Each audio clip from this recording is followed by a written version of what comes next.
बहुत ढेर सारा नमस्कार आप सभी को। जो भी साथी हमारे रेशम के किसान या फिर रेशम कीट पालन के बारे में जानने के इच्छुक हैं, उत्सुक हैं, वे सभी आप सभी का सेरिकल्चर के इस मंच पर फिर से पुनः पुनः स्वागत है। और साथ ही हमारे इस मंच पर हमारे साथ तकनीकी विशेषज्ञ के रूप में रोमिल पांडे जी जुड़े हैं, उनका भी मैं आभार व्यक्त करना चाहूंगा। और पिछले वीडियोज में आप लोगों ने बहुत सारी अच्छी अच्छी जानकारी रेशम कीट पालन के बारे में ली हैं, जिनमें से आपने ये भी जाना कि रेशम का कीड़ा अंडे के रूप में आता है या फिर वो अंडे से कीड़ा बनता है। पहले वो अंडा होता है, फिर वो कीड़ा बनता है, और वो अंडा कैसा दिखता है, उसे कैसे मापते हैं, इत्यादि इत्यादि ऐसी चीजें आपने जानी। अब जब वो अंडा एक कीट पालन के लिए सेंटर पे आ जाता है, तो उससे आगे की गतिविधियों में कुछ ऐसी टेक्निकल टर्मिनोलॉजी जो हमें जानने की जरूरत है और क्या देख रेख और प्रबंधन हमने करना चाहिए, उसको जानने के लिए हम आज यहाँ पर हैं। और उसमें एक सबसे बेहद जरूरी चीज जिसे मैं बताना चाहूंगा, जिसे टेक्निकली तो इंक्यूबेशन कहते हैं, लेकिन उसे कैसे सरल शब्दों में हम जान सकते हैं, वो क्या है आखिर इंक्यूबेशन पीरियड, और उसके दौरान क्या हम सावधानियां बरतते हैं, उसी के बारे में मैं आमंत्रित करना चाहूंगा रोमिल जी को कि आप हमें और हमारे साथियों को बताएं कि वाकई में ये इंक्यूबेशन पीरियड है क्या, हम समझ सकें कि ये है क्या और क्या इसमें सावधानियां हमें ऐसी बरतनी चाहिए कि हमारा कीड़ा हष्ट पुष्ट हो, अच्छा हो और अच्छा उत्पादन दे। धन्यवाद सर। जैसा कि हमने पिछली बार चर्चा करी थी और दिखाया भी था कि जो बीज उत्पादन केंद्र होता है वहाँ से हमें कीटाणु एक डीएफएल्स के रूप में, कार्टून के रूप में पैक होके प्राप्त हो जाता है। और उस कीटाणु के अंदर जो रेशम कीट होता है उसका भ्रूण होता है। यानी कि अब वो भ्रूण की अवस्था धीरे धीरे धीरे आगे बढ़ेगी और जिस डेट में उसकी हैचिंग होनी है उस डेट में वो भ्रूण परिपक्व होकर लार्वा के रूप में आते हुए बाहर उस अंडे से बाहर आ जाएगा। तो जैसा कि हम सभी जानते हैं कि बच्चे का अगर अच्छा विकास होगा तभी होगा जबकि उसकी माँ के गर्भ में, या अगर हम अंडों की बात करें तो हम देखते हैं कि मुर्गी या दूसरे भी जो भी पशु पक्षी होते हैं जो अंडे देते हैं वो उसको सेकते हैं, यानी कि सेते हैं, जिससे कि उसके अंदर के भ्रूण का अच्छे से विकास हो सके। बिल्कुल वही प्रक्रिया इस रेशम कीटाणु की भी होती है। यानी कि इसमें अब वो कोई कीड़ा या अंडा, रेशम का कीट उसको नहीं से रहा है या उसका इंक्यूबेशन नहीं कर रहा है। तो इसके लिए हमें ऐसी परिस्थितियां या ऐसा वातावरण बनाना होगा जिससे कि वो अंडा के अंदर जो भ्रूण है उसका अच्छे से विकास हो सके। यही इंक्यूबेशन कहलाता है और यही प्रक्रिया हम अपने तकनीकी केंद्रों में, जो कि चाकी केंद्र होते हैं या जहां पर भी प्रशिक्षित कार्मिक होते हैं, उनके माध्यम से इस प्रक्रिया को पूर्ण करते हैं। रोमिल जी, मेरे साथी लोग जानना चाहेंगे कि आपने इंक्यूबेशन इसे बताया, मैं एक क्लियर कट जानना चाहूंगा कि इंक्यूबेशन पीरियड ये कब से शुरू होता है और कब तक हम यहीं से माने कि इंक्यूबेशन पीरियड या इंक्यूबेशन अवधि है।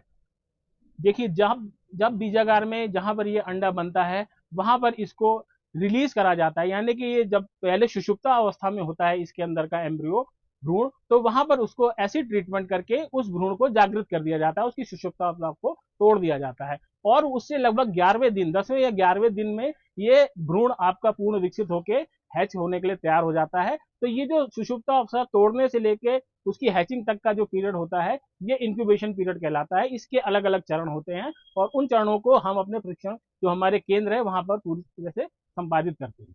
आपने यहाँ पे हैचिंग शब्द लिया, हैचिंग का मतलब है कि अंडे से बच्चे का निकलना बाहर, हैचिंग। इंक्यूबेशन पीरियड जैसे कि आपने बताया कि भाई अंडा जब ट्रीट हो गया, यानी सुसुप्तावस्था से बाहर उसे कर दिया गया है ट्रीट करने के बाद, ऐसी ट्रीटमेंट के बाद, और जब वो हैचिंग यानी कि उस अंडे से बच्चा बाहर निकलेगा, तब तक के पीरियड को हम एक इंक्यूबेशन अवधि कह रहे हैं।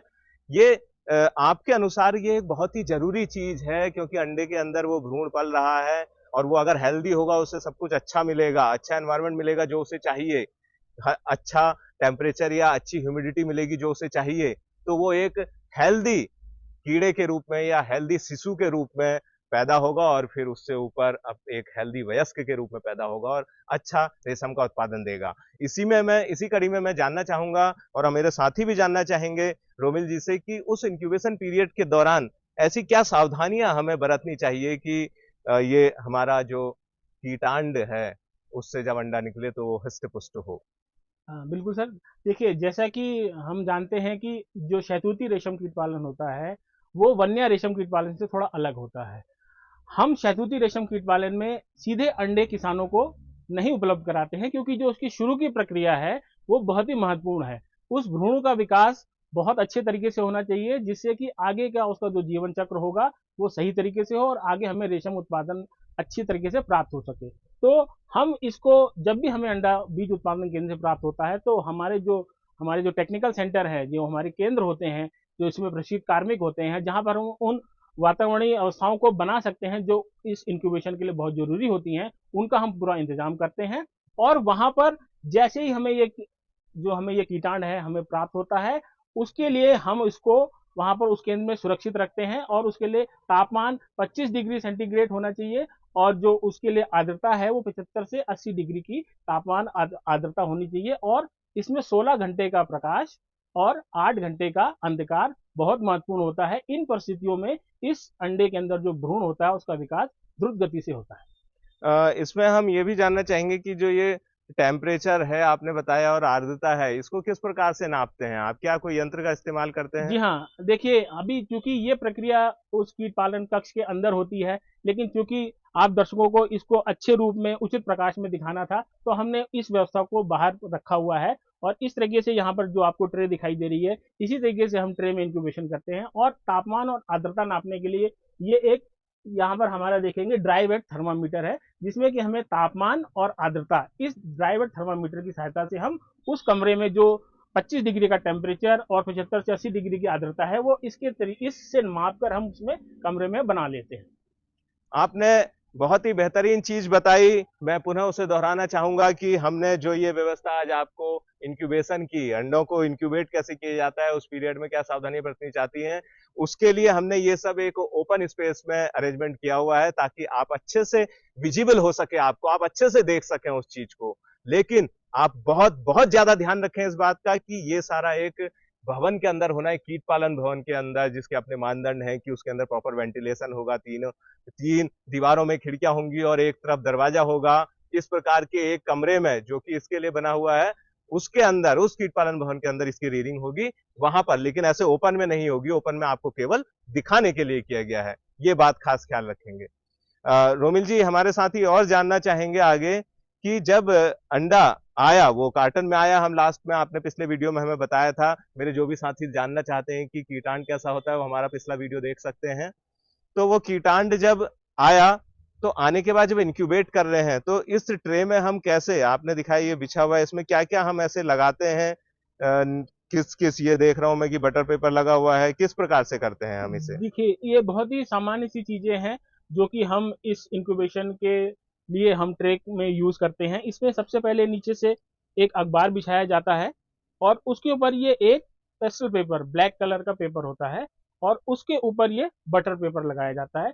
इसके ऊपर कीटाणु, यानी कि जो अभी हमने कार्टून देखा था उस कार्टून को खोलकर 50 डीएफएल एक ट्रे में उसको फैला लिया जाता है, और उसको इस तरीके से समान रूप से फैलाया जाता है जिससे कि अंडे की ओवरलैपिंग ना हो, क्योंकि ओवरलैपिंग होने से नीचे के अंडे से जो कीड़ा निकलेगा वो नीचे दब सकता है। तो इस तरह की व्यवस्था बहुत सामान्य तरीके से यहाँ पर हम इंक्यूबेशन के लिए करते हैं।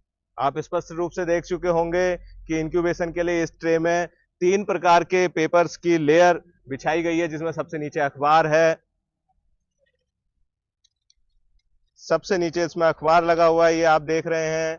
फिर उसके ऊपर ब्लैक पेपर लगा हुआ है, ये आप देख रहे हैं।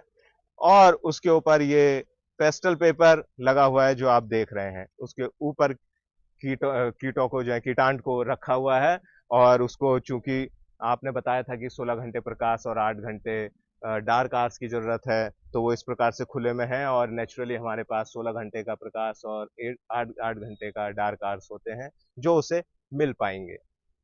तो ये थी इंक्यूबेशन की चीज, और ये बहुत ही जरूरी है क्योंकि ये एक जीवित चीज है, और इंक्यूबेशन के टाइम पे जो भी ध्यान दिया जाएगा तो हमारा शिशु, कीट का जो शिशु है वो बहुत ही हृष्ट पुष्ट होगा, और हृष्ट पुष्ट होगा तो उसमें कम बीमारियां लगेंगी तो वो तगड़ा वयस्क होगा और अच्छा रेशम उत्पादन देगा। तो हमें इंक्यूबेशन पीरियड में बहुत ज्यादा ध्यान रखना है कि कैसे उसको मेंटेन करना है, टेम्परेचर को, आर्द्रता को, और प्रॉपर वेंटिलेशन को। हमने बहुत अच्छी अच्छी जानकारी इंक्यूबेशन के बारे में आज रोमिल जी से ली। मैं आपका पुनः आभार व्यक्त करूंगा कि आप हमें इतना समय देते हैं और हमारे साथ जुड़े रहते हैं, और तकनीकी जानकारियां हमारे साथ और हमारे साथी के साथ शेयर करते हैं। हम जरूर ही इनका लाभ उठाएंगे। और मैं आपका भी बहुत आभार व्यक्त करूंगा, साथ ही हमसे जुड़े हुए साथियों का। साथ ही हमसे जुड़े रहें, क्योंकि जानकारियां यहीं तक नहीं रुकने वाली हैं, आगे भी बहुत कुछ है रेशम की गहराइयों में। तब तक के लिए बहुत बहुत शुभकामनाएं।